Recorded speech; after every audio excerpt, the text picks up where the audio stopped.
you know, that's called hand equivalency, and people realize that at like the higher stakes. You know, like he's either got the air or the nuts, so I might as well call because,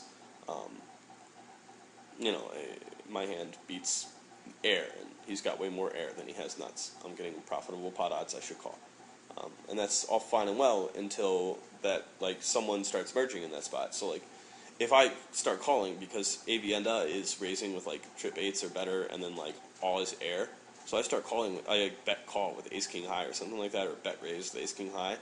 And like just try to get it in or something. I don't know, like make some weird spazzy looking thing to try and get it in against like 10 high or something like that. Can't see really a situation where that would happen, but you know, it's just, you know, I guess it's a bad example of this of the concept, but you know what I'm saying.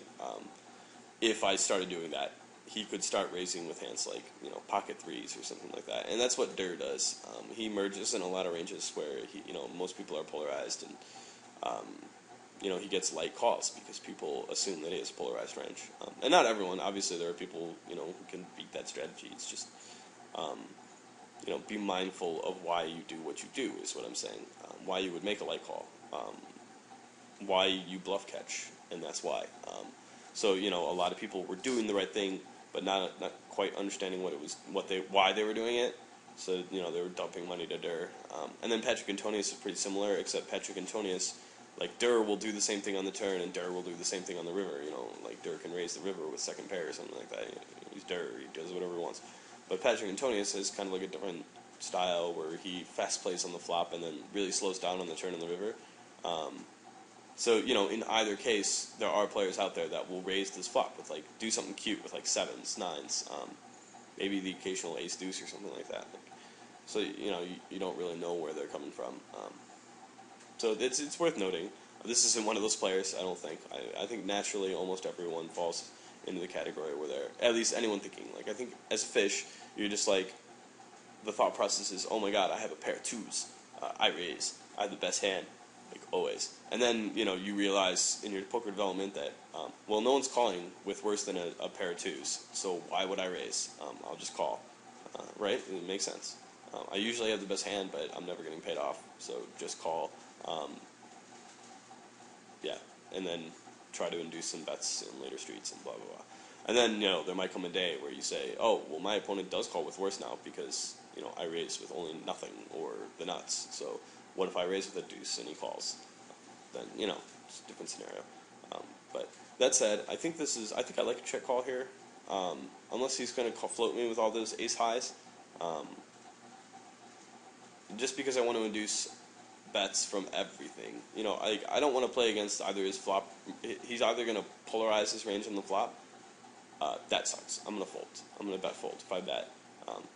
If he calls, then I think I'm beat. Like, he's got a lot of threes through sevens. Like, all those pocket pairs are going to call, and I don't know what else calls. Like, ace high could call, but I don't think he has that many worse ace highs in his range just because I'm under the gun.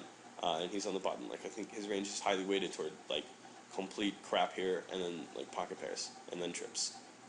So I like a check call to induce bluffs from all those king high, queen high, jack high, 10 high. You know, all those hands put together, I'm beating that range. So I like a check call here. I lead, because, you know, I'm just a terrible player, so I bet.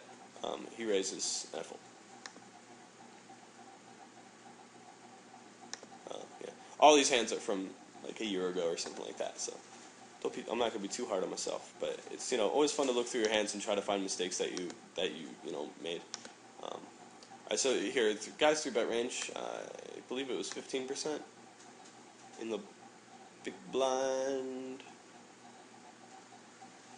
3-bet 14%. All right, so that's a pretty wide range. He's got a lot of like, I don't know much about it, whether it's polarized or merged. Like, you really need to player note what you see people doing with different hands in the blinds. Like, what does he do with Broadway hands? Does he 3-bet them, or does he call here?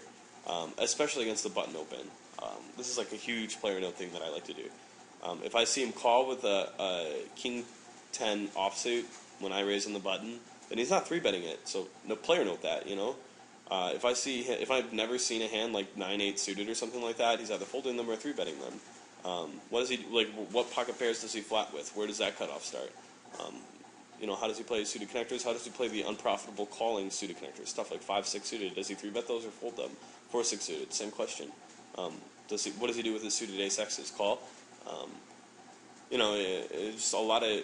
If you group the hands together, then you could really structure his exact 3-bet range pretty quickly. People are generally, pretty static there. So, I believe, like, if he's not going to 3-bet hands like 8-9 suited and 5-6 suited and stuff like that, all the hands that hit this low board here, obviously Jack-10 is going to be in both ranges. It's kind of a tricky hand because it's both a suited, like, kind of a medium suited connector and a 2 Broadway hand, so it makes top pair good kicker a lot. So it's kind of a difficult hand to splice into someone's range, but that one, like, gets its own territory, I guess, its own group. But, I think generally my range, like, if I'm flatting with a lot of 3-bets, which I don't think he necessarily knows, like, I'm pretty tight. Like, I like to 4-bet a lot more than I like to flat in position. So, assuming he doesn't know that because we only have 50 hands against one another, and assuming, like, all those things that I said, then based on, like, what I've seen in the past, if he has a lot of medium strength hands, like 8-9 suited, if he has suited connectors, basically, and then the air suited connectors in this range, then I'm not going to bet. I'm just going to give up. Because I would be flatting, like, I'd be flatting in a 2 Broadway against that range, right? Whereas if his range was, like, highly weighted toward a bunch of Broadway hands, then I'm only going to flat with stuff like ace-queen and stuff, ace-jack and stuff, maybe, like, super baby suited connectors, like 5-6, I am going to have 5-6 suited and 8-9 suited and stuff like that, because I think I'm going to be able to outplay him post-flop in position, and then, like, if I flat with hands like Jack-10, then I'm kind of, or like Queen-10, King-Queen, like, I'm kind of screwing myself, because if he's going to 3-bet only, like, really big hands, King-Queen I think is still a call, but I'm trying to think, like, King-10, I guess, Queen-Jack, like, I think I'm going to be dominated way too often to make that a profitable call, so I'll just fold them. So, based on what my range is, I'm either, like, attacking the crap out of this board or, like, completely giving up. And that's really interesting, like, to think about. And I'm not sure what the case was, whether I was making the correct play by betting here or not. But that's my thought process in deciding whether or not I'm just going to go apeshit on one of these boards. Alright, so ace-10 on the button. I'm sure I'm recording. Alright, pretty much the exact same situation, right? We got a small baby board, except he hasn't 3-bet. Big blind VPIP is 40%. That's pretty loose. He's pretty crazy fishy, it seems, despite his overall stats being, well, they're fishy, but they're, mediocre, I guess. I think that this, even so, I think that this hits my board. Like, the issue is, like, if he really is that loose, I only have 32 hands. If he really is playing, like, 40%